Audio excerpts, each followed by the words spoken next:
Ang inyong tagapagturo sa oras na ito. Maaari niyo akong tawagan ng Jose. Okay pa ba ang lahat? Yes. Kung okay pa kayo, sasabihin ko, Mushi, Mushi, sabihin niyo wala. Mushi? Wala. Mushi, Mushi?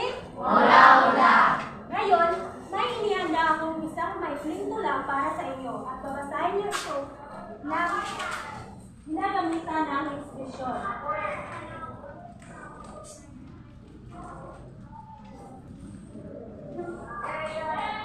Ito ay pinapagatan kong pangarap. Basahin na sabay-sabay.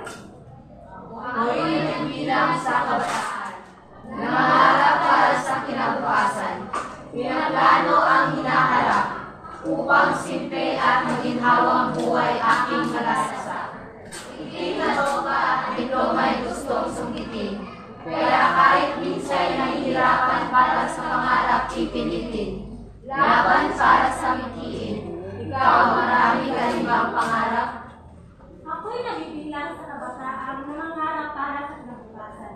Pinaplano ang hinaharap upang simple at naginhawang buhay aking malalasak. Itim na toka at diploma'y gustong sungkitin. Kaya kahit minsan nahihirapan para sa pangarap ay pipilitin. Laban para sa mithiin. Ikaw, marami ka rin bang pangarap?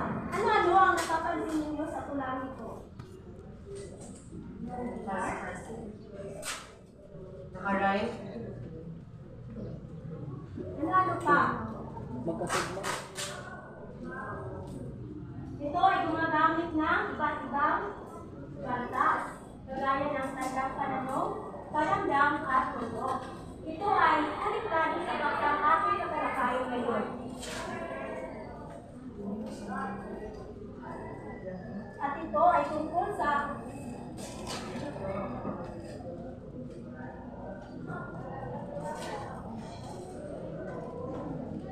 uri ng pangungusap ayon sa gamit.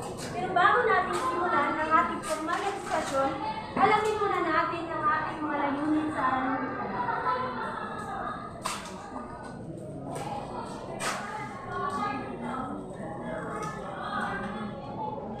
Sa magtatapos ng aralin, inaasahan ko kayo ang una. Ibasa na sabay-sabay. Natutukoy ang mga uri ng pangungusap ayon sa gamit. Napagpakalagahan ang mga uri ng pangungusap sa sulat o kasalita. At naipapakita ang kooperasyon at pagpapahalaga sa pangkakabuhay. Ang ating layunin sa araw na ito ay natutukoy ang mga uri ng pangungusap ayon sa gamit. Napapahalagahan ang mga uri ng pangungusap at sulat o kasalita. At naipapakita ang kooperasyon at pagpapahalaga sa pangkakabuhay. At inaasahan ko kayong makinig sa ating talakayan ngayon upang makagawa kayo ng ating mga layunin. Ngayon, bumalik na tayo sa ating formal na edukasyon.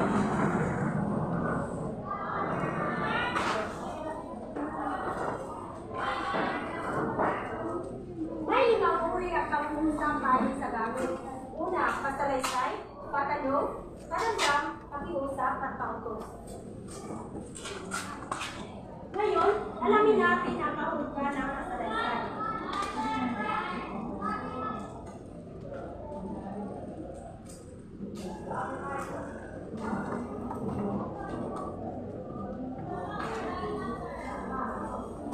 Maaari niyo ba basahin ng sabay-sabay?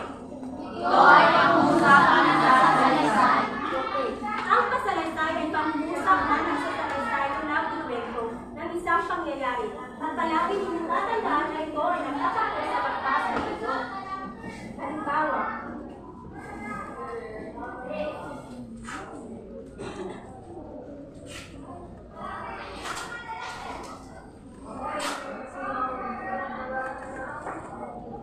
maaari niyo ba basahin? Si Jose Rizal ay inilalagyan ng ating langit. Ano ang napansin niyo sa halimbawa ito? Michael Doe. Michael Doe at Nasalaysay niya na si Jose Rizal ay ginigaro kaya magaling. Salamat. Yes, palagi ninyong tatandaan na ang pangungusap ay palaging nagsisimula sa malaking tipid. Ngayon, tumako na tayo sa pangalawang uri ng pangungusap.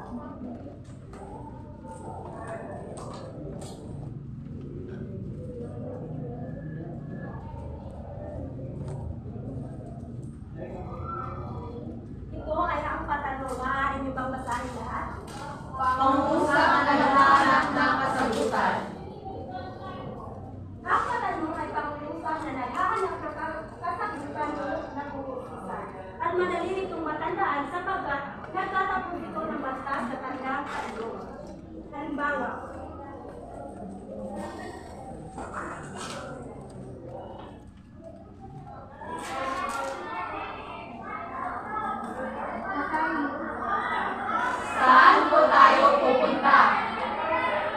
Jr., maaari ka bang magbigay ng halimbawa sa sagot? Ako ba ba? Okay, maraming salamat.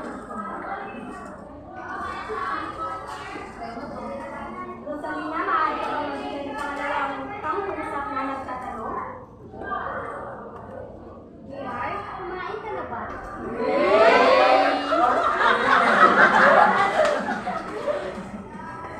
Bigyan natin siya ng tatlong balakbaksak. Ngayon, lumako na tayo sa pangatlong uri ng pangungusap.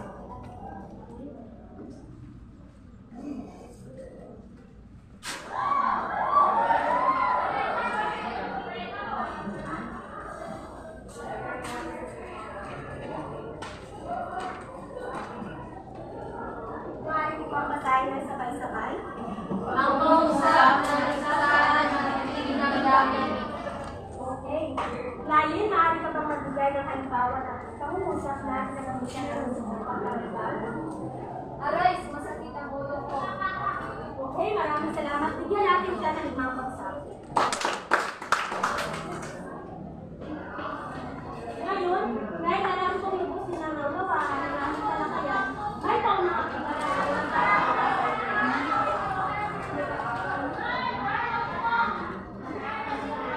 Hahatiin ko kayo sa apat na pangkat, unang pangkat, pangalawang pangkat, pangatlo at pang-apat. At ito ang inyong pangkat.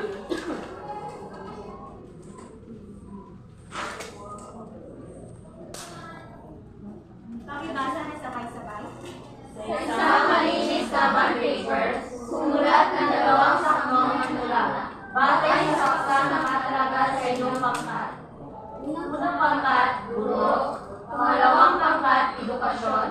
Pangatlong pangkat, mahal. Pang-apat na pangkat, kaibigan. Ngayon, bibigyan ko lamang kayo ng 5 minuto para gawin ito.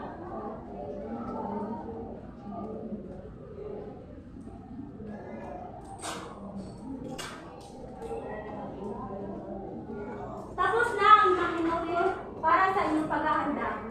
Unang pagkat, simulan ang inyong tula.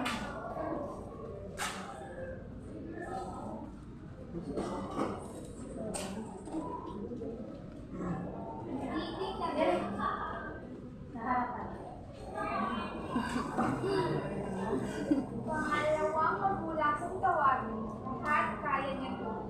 Upang tayo'y mga estudyante, mabigyan ng bagong alaman na dapat matutunan at malaman. Isang taong hindi perfecto, pero kaya magtulis basta estudyante niya. Kaya sa mga mabubuting na guro, ako'y humahanga sa inyo.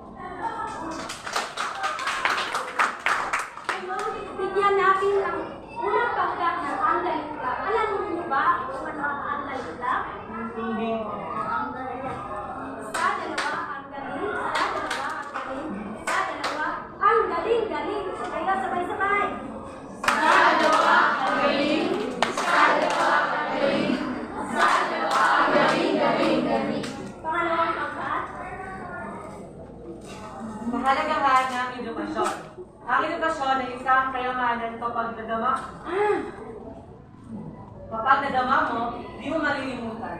Sa pag-aaral, kalaman ay nangangalap. Sa bawat aral, mundo'y magiging malawak.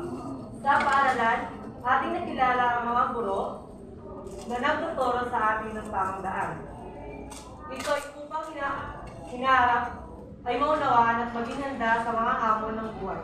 Tayo ay magtagumpay. Ngayon, bigyan natin siya ng lamok-la. Isang lamok, dalawang lamok, maraming lamok. Sabay-sabay.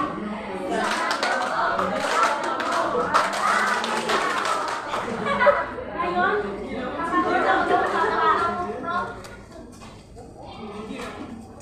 Aking mahal, sa pagsimula nitong tula, ikaw ang paksang masaya sa una at naglaho ulit. Tadhana, akala ko ba kami na? Akala ko ako na. Pero bakit nung dumating siya sa kanya ka naging masakit?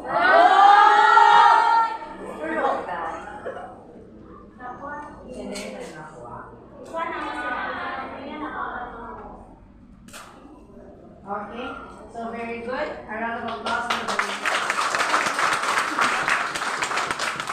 Okay, for your personal qualities ba dito?